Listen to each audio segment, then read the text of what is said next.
महाविद्यालय रायपुर के द्वितीय वर्ष के विद्यार्थियों का एक बार फिर राय कॉलेज के यूट्यूब चैनल में हार्दिक स्वागत है। पिछली कक्षा में हमने बाबर के प्रारंभिक जीवन एवं प्रारंभिक सैन्य जीवन के बारे में हमने अध्ययन किया था। इस कक्षा में हम बाबर के भारत आक्रमण, उत्तर भारत पे आक्रमण और उत्तर भारत में विजय के बारे में अध्ययन करेंगे। तो हमने ये देखा कि मध्य एशिया में बाबर को कितना संघर्ष करना पड़ा, समरकंद को कितनी बार उन्होंने जीतने का प्रयास किया, परंतु हर बार उनको पराजित होना पड़ा और समरकंद और फरगना उनके हाथ से निकल गए। बाद में वो काबुल और कांधार के ऊपर अधिकार करते हैं और यहीं से उनको लगता है कि मैं मध्य एशिया में अपना करियर नहीं बना पाऊँगा, मध्य एशिया में मैं टिक नहीं पाऊँगा। इसलिए उन्होंने उनकी नज़र भारत की तरफ आई और भारत के ऊपर आक्रमण करने का उन्होंने निश्चय किया। आपको पता है कि भारत प्रारंभ उस समय एक संपन्न देश की गिनती में आता था। यहाँ के सोने चांदी की कहानियाँ पूरे विश्व में फैली हुई थी, बहुत सारा धन धान्य यहाँ पे था।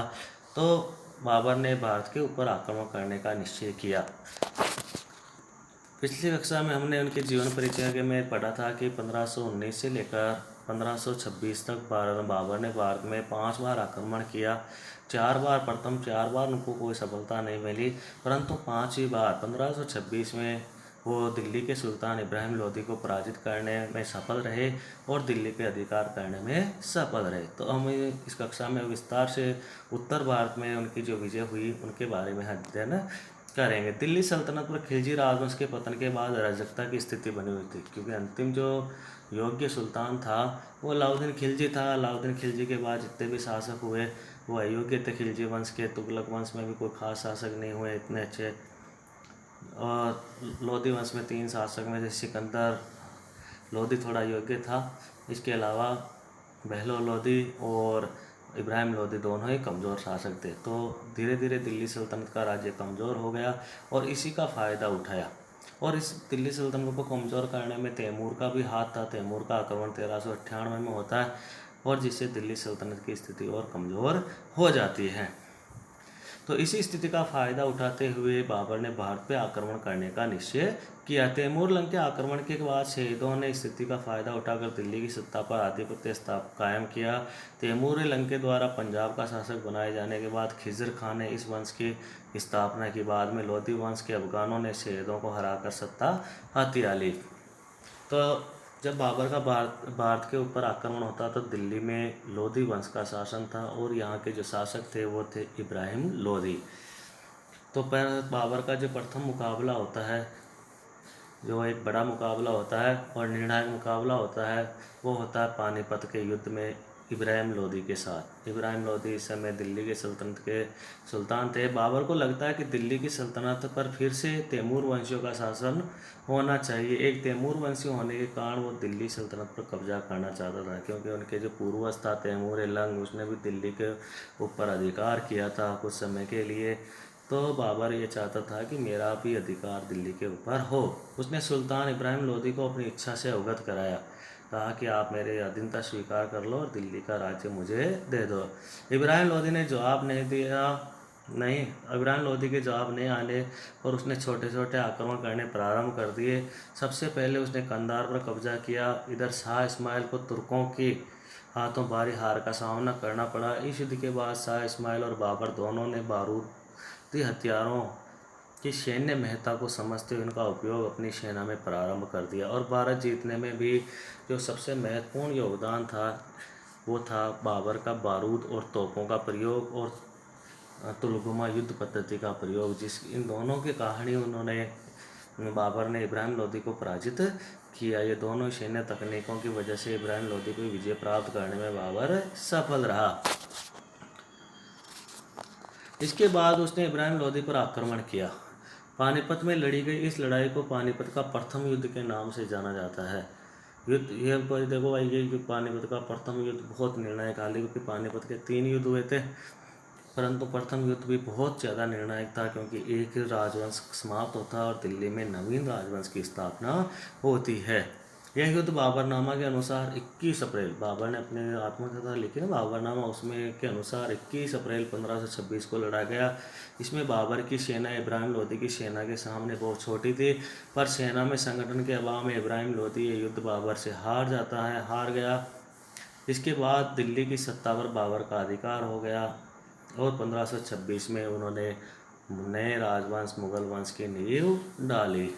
इसके बाद जो दूसरे महत्वपूर्ण जो विजय हैं वो राजपूतों के ऊपर, और राजपूतों में भी सबसे महत्वपूर्ण जो शासक थे इस समय भारत में वो थे महाराणा सांगा। और समस्त जो राजपूत थे राजस्थान के, वो समस्त राजपूत महाराणा सांगा को ही अपना नेता मानते थे और इन्हीं के नेतृत्व में वो विदेशी आक्रांताओं से युद्ध करने के लिए एकत्रित हुए थे इनके नेतृत्व में।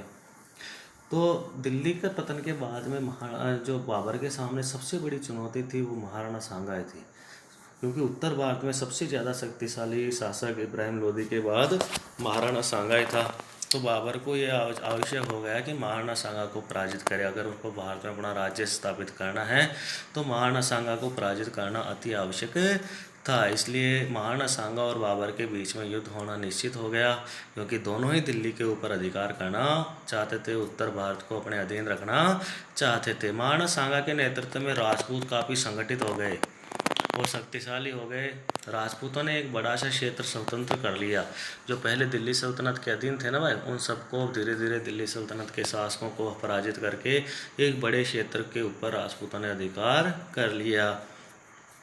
महाराणा सांगा ने इससे पहले आपको पता है इब्राहिम लोदी को भी 2 बार पराजित कर दिया था। तो काफ़ी बड़ा क्षेत्र पे महाराणा सांगा का अधिकार हो गया था। बाबर की सेना राजपूतों की आधी भी नहीं थी।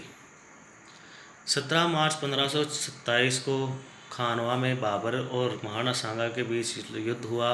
राजपूतों का जीतना निश्चित लग रहा था, पर युद्ध के दौरान महाराणा सांगा घायल हो गए और घायल अवस्था में उनके सैनिक उन्हें युद्ध से बाहर ले जाते हैं और इसी कारण जो महाराणा सांगा की सेना है उसमें भगदड़ मच जाती है और वो पराजित हो जाती है। 1 साल बाद महाराणा सांगा 30 जनवरी 1528 को उनकी मृत्यु हो जाती है। इसके बाद बाबर की दिल्ली गद्दी अविवादित हो जाती है, क्योंकि अब बाबर को किसी का डर नहीं रहा। इब्राहिम लोदी के बाद जो सबसे शक्तिशाली शासक थे उत्तर भारत के महाराणा सांगा, उनको इन्होंने पराजित कर दिया। अब उनका जो मुगल वंश था बिल्कुल सुरक्षित था और 231 सालों तक इस वंश ने बाद में दिल्ली के ऊपर शासन किया।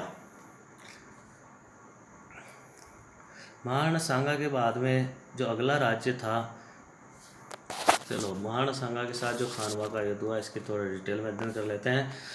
17 मार्च 1527 को मेवाड़ के शासक महाराणा सांगा और बाबर के मध्य युद्ध हुआ, खानवा का युद्ध। ध्यान रखना भाई डेट, 17 मार्च 1527।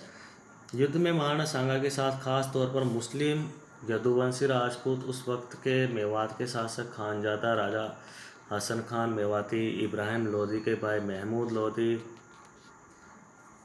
ये भी महाराणा सांगा के साथ थे। इस युद्ध में मारवाड़, आमेर, अंबर कहते हैं जिसको, आमेर, ग्वालियर, अजमेर, बसीन, चंदेरी और मेवाड़, ये सभी जो शासक थे इन्होंने महाराणा सांगा का साथ दिया। बाबर से युद्ध के दौरान अपने सैनिकों के उत्साह बढ़ाने के लिए बाबर ने शराब पीने और बेचने पर प्रतिबंध लगा दिया और स्वयं ने भी शराब के जितने भी बर्तन थे उनको तुड़वा दिया। इस मुस्लिमों के ऊपर एक टैक्स लगता था, बाबर के द्वारा लगाया जाता था, तो तमगा कर उसको भी समाप्त करने की घोषणा कर दी। तमगा एक प्रकार का व्यापारिक कर था जो राज्य द्वारा लिया जाता था। तो बाबर ने एक जोरदार भाषण अपने सैनिकों को दिया, क्योंकि बाबर के जो सैनिक थे वो महाराणा सांगा से लड़ने को तैयार नहीं थे। तो बाबर ने पहली बात तो कि शराब पीने से मना कर दिया, धर्म की रक्षा का नारा दिया, इस युद्ध को जिहाद का नारा दिया, साथ ही मुस्लिमों पे लगने वाला जो तमगा कर है उसको समाप्त करने का इन्होंने ऐलान कर दिया। ये सब करके बाबर ने अपने सैनिकों को महाराणा सांगा से युद्ध करने के लिए तैयार किया। बाबर 20,000 मुगल सैनिकों को लेकर सांगा से युद्ध करने उतरा। उसने सांगा की सेना के लोधी सेनापति को प्रलोभन दिया, जिसने वह सांगा को धोखा देकर सेना सहित बाबर से जा मिली। बाबर और सांगा की पहली मुठभेड़ बयाना में हुई और दूसरी खानवा में। दोनों लड़ाइयाँ हुई थी, बयाना का युद्ध और खानवा का युद्ध। इस तरह खानवा के युद्ध में भी पानीपत की रणनीति का उपयोग करके बाबर ने सांगा के विरुद्ध एक सफल युद्ध की रणनीति तय की। इसमें राणा सांगा की हार हुई थी तब और बाबर की विजय हुई थी।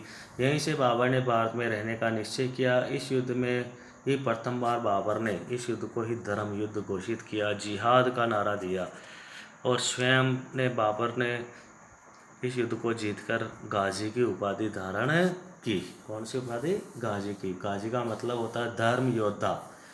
गाजी का मतलब क्या है? धर्म योद्धा।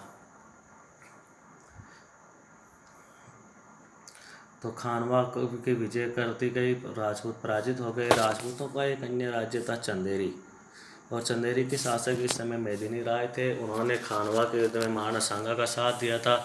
इसी का बदला लेने के लिए साथ ही साथ चंदेरी का जो दुर्ग था उसका सामरिक महत्व तो बहुत ज़्यादा था, और ये भी एक शक्तिशाली राज्य था, इसलिए चंदेरी पर भी बाबर ने आक्रमण किया। बाबर चाहता था कि चंदेरी को भी पराजित किया जाए।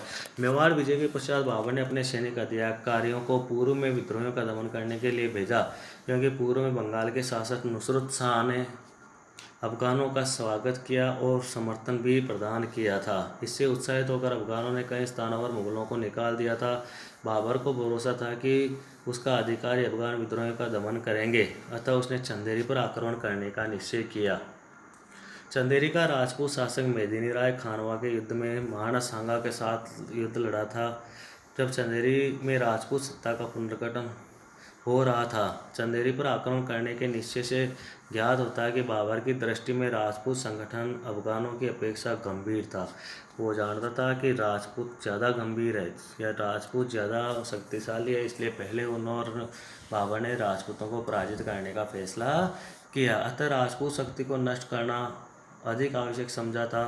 चंदेरी का एक व्यापारिक और सैनिक महत्व भी था, भाई सामरिक महत्व भी था, व्यापारिक महत्व भी था, इसलिए भी चंदेरी के ऊपर अधिकार करना आवश्यक था। वह मालवा और राजपूताना में प्रवेश करने के लिए उपयुक्त स्थान था। बाबर ने सेना चंदेरी के पर आक्रमण के लिए भेजी। उसने राजपूतों को पराजित कर दिया। इससे बाबर ने स्वयं चंदेरी जाने का निश्चय किया, क्योंकि यह संभव है कि चंदेरी राजपूत शक्ति का केंद्र बन जाए। उसने चंदेरी के विरुद्ध लड़ने के लिए 21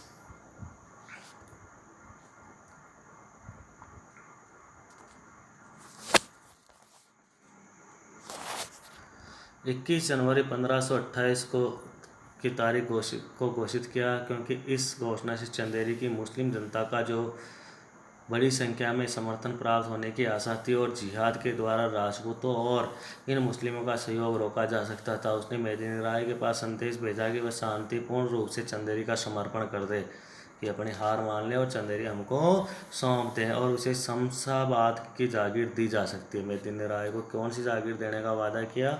शमशाबाद की जागीर। मेदिनी राय ने प्रस्ताव अस्वीकार कर दिया। राजपूतों ने भयंकर युद्ध किया और राजपूती वीरांगनाओं ने जौहर किया, लेकिन बाबर के अनुसार उसने तोप खाने की मदद से 1 घंटे में चंदेरी के ऊपर अधिकार कर लिया। उसने चंदेरी का राज्य मालवा के सुल्तान के वंशज अहमद शाह को दे दिया और उसे आदेश दिया कि वह 20 लाख दाम प्रतिवर्ष शाही कोष में जमा कराए। तो अहमद शाह को यह किला सौंप देता है बाबर। चंदेरी की विजय हो जाती है। अगली जो महत्वपूर्ण युद्ध है घाघरा का युद्ध, जो अफगानों के विरुद्ध लड़ा जाता है। जो इब्राहिम लोदी के भाई थे ना भाई, महमूद लोदी, जो महाराणा सांगा का साथ भी उन्होंने खानवा के युद्ध में दिया था। और ये जो महमूद लोदी चाहता था कि मेरा भाई का जो राज्य था इब्राहिम लोदी का, वो राज्य में वापस बाबर से छीनो। बीच में महमूद लोदी बिहार पहुंच गया। इस बीच में ही महमूद लोदी बिहार आ गया और उसके नेतृत्व में 1 लाख सैनिक एकत्रित हो गए। इसके बाद अफगानों ने पूर्वी क्षेत्रों पर आक्रमण कर दिया। महमूद लोदी चुनार तक आया। ऐसी स्थिति में बाबर ने उनसे युद्ध करने के बाद जनवरी 1529 में आगरा से प्रस्थान किया। अनेक अफगान सरदारों ने उनकी अधीनता स्वीकार कर ली, लेकिन मुख्य अफगान सेना, जिसे बंगाल के शासक नुसरत शाह का समर्थन प्राप्त था, जो गंडक नदी के पूर्वी तट पर थी। बाबर ने गंगा नदी पार करके घाघरा नदी के पास अफगानों से घमासान युद्ध किया और उन्हें पराजित कर दिया। बाबर ने नुसरत शाह से संधि की, जिसके अनुसार नुसरत शाह ने अफगान विद्रोहियों को शरण न देने का वचन दिया। जो बंगाल का शासक था ना भाई नुसरत शाह, वो पहले अफगानों को शरण दे रहा था, तो उसने वादा किया कि मैं अब अफगानों को कभी शरण नहीं दूंगा। बाबर ने अफगान जलाल खां को अपने अधीन किया, जो उस समय बिहार का शासक था, और उसे आदेश दिया कि वह शेर खां को अपना मंत्री रखे। तो घाघरा का युद्ध भी बाबर के द्वारा जीत लिया जाता है। तो बाबर ने इब्राहिम लोदी को पराजित किया पानीपत के युद्ध में, खानवा के युद्ध में महाराणा सांगा सहित राजपूतों को पराजित किया, चंदेरी के युद्ध 1528 में मेदिनी राय को पराजित किया और अंतिम घाघरा के युद्ध में महमूद लोदी को पराजित किया। अंतिम दिन कहा जाता है कि अपने पुत्र हुमायूं के बीमार पड़ने पर, इनके जीवन के अंतिम समय में हुमायूं बीमार पड़ गया था, तो बाबर ने अल्लाह से दुआ की कि भाई हुमायूं को ठीक कर दें और इसके बदले में उसे बीमार कर दें, और अल्लाह ने प्रार्थना कबूल कर ली और बाबर का स्वास्थ्य बिगड़ गया, हुमायूं का स्वास्थ्य ठीक हो गया और 1523 में 48 वर्ष की उम्र में उनकी मृत्यु हो जाती है। उनकी इच्छा थी कि उसे काबुल में दफनाया जाए। पहले उसे आगरा में दफनाया गया, परंतु बाद में उनको काबुल में दफनाया गया। लगभग 9 वर्ष बाद हुमायूं ने इसकी इच्छा पूरी की और उसे काबुल के राजा राम जाट ने दफना दिया।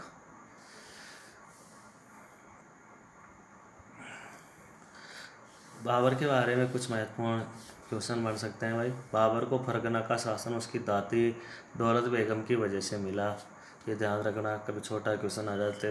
बाबर ने 1507 में बादशाह की उपाधि कब धारण की? 1507 में। बाबर ने पहला शासक था भारत में जिसने तोपखाने का प्रयोग किया। बाबर ने युद्ध की एक नई तकनीक जो उज़्बेकों से उसने सीखी थी, तुलगोमा पद्धति, उसका प्रयोग पानीपत के युद्ध में किया।